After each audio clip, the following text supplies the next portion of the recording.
Hey guys, in today's video we won't be ranking Souls bosses, but instead we will talk about one of the best metroidvania games of all time, Hollow Knight, and we will be ranking all 44 Radiant bosses from easiest to hardest.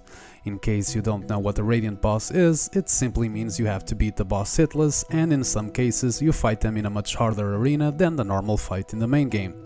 Starting with the easiest boss from the list, we have the Pinwheel of Hollow Knight, Massive Moss Charger. This boss' entire moveset consists of two attacks, one where he charges at you and one where he jumps at you, but none of it matters because you can simply spam attack and this meme of a boss will go down in 10 seconds. At number 43, we have the False Knight. This is the first of many bosses that have two versions. One of the versions is normally easy and the other one is much harder, and being this the easy version, fighting this boss feels like you're watching something moving in slow motion. I don't normally beat many bosses on my first try, but if you die to failed champion, you will probably start rolling on the floor laughing. In number 42, we have another easy version from a harder boss, Hornet Protector.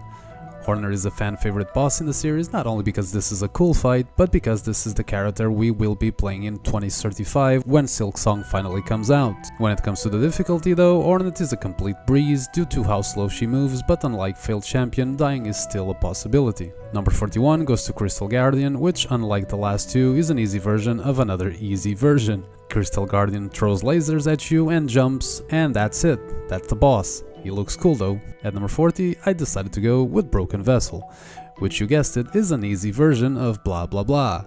This is a boss I beat on my first attempt, and it's kinda crazy because the harder version of this little guy is a bloody nightmare.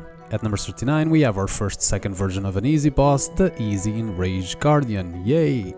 Unlike the easy version that shoots lasers at you and jumps, this one shoots lasers at you and jumps. Let's move on. In number 38 we have a giant leap in difficulty and quality because the Mantis Lords are a phenomenal boss. The reason why I put them this low though is because I had so much experience fighting their much harder version that beating them took very few attempts. The fact that this boss only has 3 attacks and is such a fun fight should be an example to many games out there. At number 37 we have the Brooding Moloch.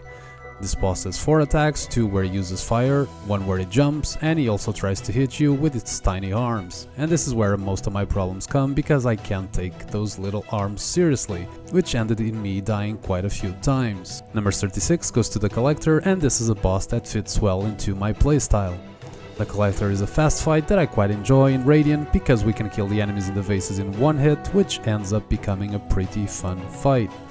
On Pantheon 5, with no charms though, this guy is almost as hard as Absolute Radiance, and I go from loving him to wanting to punch him in the face. Number 35 belongs to no other than the Gross Mother. In the main game, she is easily the easiest boss in the game, but in here, some funny guy decided to put her in a tiny arena with spikes. Lovely. This is the first boss of many on this list where I will rage about platforms and spikes because these things always remind me of the Path of Pain. At number 34 we have Elder Wu, which is a boss I quite enjoy. Even though he has a very small moveset, this is a very fast fight where it can be very easy to make a mistake that will of course get you killed. Luckily for us, he has very low HP, so he is still in the easy category. At number 33 we have the loathsome Dung Eater. Wrong game, sorry. We have the Dung Defender, which is not the cleanest name out there. This boss throws poop at you and you run and try to survive the smell. On to the next boss. At number 32 we have the Soul Master, which is to me the first average difficulty boss in this list.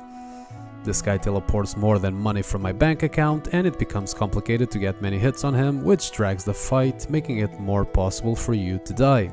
At number 31 we have Nosk. If there is anything I hate more than waking up in the morning to go to work, is to deal with spiders. Nosk is a pretty big one and has a creepy ass soundtrack to join him, which activates all the arachnophobia in me. In number 30 we have the Soul Warrior. This little shit might look like a joke, but he was the one laughing as he kept kicking my ass over and over again with his constant teleport, fast speed, and his annoying friend chasing me around the arena. It's time for number 29, and this goes to Flukmarm, the prettiest looking boss in the game. I do not know if my build was poorly chosen, but to kill the little shits that she throws at us, I need to hit them twice, which made a very easy fight actually become somewhat challenging. I had to adapt and started doing pogo on this beauty, only to use Epi's Shriek to finally finish her off. Number 28 goes to Umu. A boss that its difficulty, it's very dependent on RNG. The reason why I say this is because you can't damage this boss unless he decides to summon his own death. If he decides to give you a few attacks in a row, you will be running and jumping trying to avoid your death, which is not easy to do at all. Due to the platforms and Umu chasing you and the non-existing floor, this is one tricky fight. At number 27 we have the Traitor Lord, and this guy kicked my ass more times than I was expecting. He is incredibly fast, and even though two of his attacks are pretty simple to deal with, the other two are a different story. The white AoE can come when he is very close to you and it's hard to react, and the two circles attack move quite fast and I had a hard time dealing with them. In number 26 I decided to pick God Tamer. This is a duo boss fight that I quite enjoy, which is something I can't say for the duo bosses in Elden Ring. I'm looking at you, Godskin Duo. Doing pogo on the creature and jumping on the walls are key to take down these two, but make no mistake, they definitely take some skill to beat. In number 25 I went with No Eyes. This goofy looking boss doesn't attack you, but the arena and the enemies flying everywhere make this fight quite a challenge for me, since I am terrible at dealing with platforms and things flying everywhere. Number 24 belongs to Marmu, a boss that I think is loved by the Hollow Knight community, but I simply can't stand this little shit. He turns himself into Sonic the Hedgehog and flies around the arena filled with spikes at lightning speed, and sometimes this boss moves so fast it really feels like bullshit, making me give him the first hard ranking boss. At number 23 we have the Winged Nosk. The once a spider boss now becomes a giant weird bird, and I am simply terrible at this fight. He flies around the arena, brings two friends to the fight, but what I hate it's the fire attacks that just keep on killing me over and over again. At number 22 we have the brothers Oro and Mato. This fight starts with us dealing with just one of them as a warm-up, but then the other comes around to properly teach us the skill of dying. Their moveset is simple to learn, but it's when we have the brothers one on each side that things get complicated very fast and it becomes very easy to be defeated. Number 21 goes to the mega little shit called Gorb.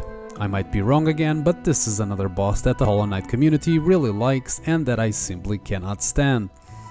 Please Hollow Knight fans don't get angry with me, but the fact that he keeps teleporting, the fact that he only has one attack, the fact that we only have 3 platforms to deal with him, and the fact he destroyed me for 1 straight hour made me really not enjoying my time spent with him. At number 20 I have the second boss I face in this challenge, the Vengefly King. I will understand if you totally disagree with me, since this boss only has one attack and summons minions, but the fact that they stop synchronizing completely messes with my timings, making me stay for an embarrassing full hour on this boss. In number 19 we have the devil itself, Mr. Grimm. This is easily one of the best bosses in the game and also poses a very cool challenge. Fighting this boss feels like a dance, and you better be good at dancing the tango because his big brother is coming for you later. Number 18 belongs to Galleon, and he is also another boss that I quite enjoy to fight. This boss makes you having to pay attention to not 1, not 2, not 3, but 4 things flying around the arena at the same time. Good luck. Time for number 17, which belongs to Midget Sly. Speed is 100% the name of this fight, since Sly keeps chasing you around the arena, moving faster than me running away from Bills. When you think you finally beat him, he says F you and flies around the arena trying to turn you into a kebab. Number 16 goes to Paintmaster Shio, and I wouldn't be surprised if this was the ranking that most people will disagree, since this guy is very simple, but for some reason I can't deal with him. I guess maybe I'm allergic to paint. At number 15 we have a once super easy boss show his true power, and the boss I'm talking about is Hornet Sentinel. This time we meet a much faster boss, and she even adds something new to the fight as she throws some spiky things around the arena. If you're not fast at clearing them, it's very easy to get overwhelmed and bite the dust. Hornet Sentinel is challenging, but is definitely a cool boss to fight. Number 14 belongs to one of the least enjoyable bosses in this list, Shero. Or it's Zero that you name him, I do not know, but because he is a 0 out of 10 on fun, I decided to call him that. So Mr. Zero here likes to fly away above your head and spam arrows non-stop, and you have little platforms to be jumping around, which is as fun as eating needles. Second phase makes him spam even more arrows in a fight I hope I never do again. For number 13 I decided to go with Hive Knight. Hive Knight difficulty comes from his speed, but also to a little bit of bullshit, because this boss can be throwing you 2 attacks at the same time. He summons a billion bees in your way, and as you're dodging them, he just decides to hit you with another attack, something that also happens with the exploding spikes, making some deaths in this fight feeling almost unavoidable.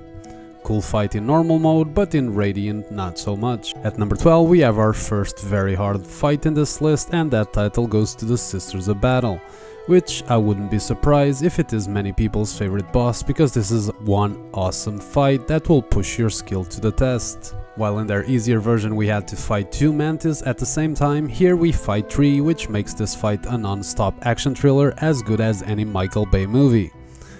Wait, that isn't a good comparison. Anyway, this boss fight alone is worth buying this game, and yes, it will also kick your ass many times. At number 11, and just missing the top 10, we have the Souls Tyrant. Easily one of the fastest boss in this list, the Soul Tyrant is also one of the longest fights in the game. If on its easier version it was already hard to hit him, well, here be prepared to spend quite some time dodging and dodging without hitting him a single time, which becomes a big test to your patience, greediness and focus. Cool boss though. And just entering the number 10, we have the devil older brother, Nightmare King Grim. This is a boss that is much harder in the normal game compared to the other bosses, but here in Radiant, while still very hard, the reality is that if I remember correctly, he only adds one new move to the fight, and that attack ends up being one of the best to actually punish him.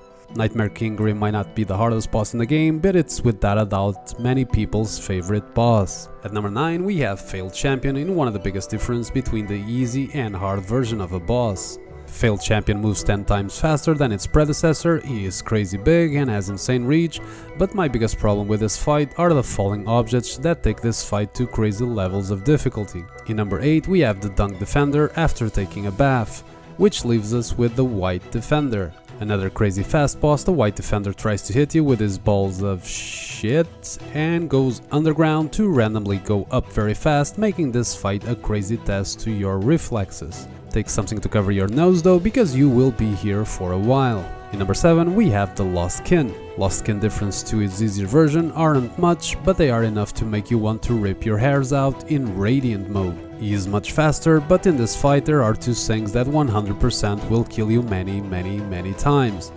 One, it's the jumping attack, which is the stuff of nightmares, and him summoning the little ghost is complete torture. I like this boss on a normal run, but in Radiant mode this boss brings nothing but pain. In number 6 we have the Watcher Knights. I might not know much about Hollow Knight, but even I have heard that this boss is everyone's nightmare in speedruns and no-hit runs in the main game. In Radiant mode they might not be the hardest, but they still pose an incredible challenge, since fighting 2 bosses at the same time is never easy. Number 5 goes to everyone's favorite Radiant boss, Oblobbles. I'm joking of course, since these 2 are to me the hardest duo boss fight you can face, and fighting them can make you rage really fast. Oblobbles spam projectiles at you non-stop, and their size and the fact that they bump into each other and change direction also doesn't help.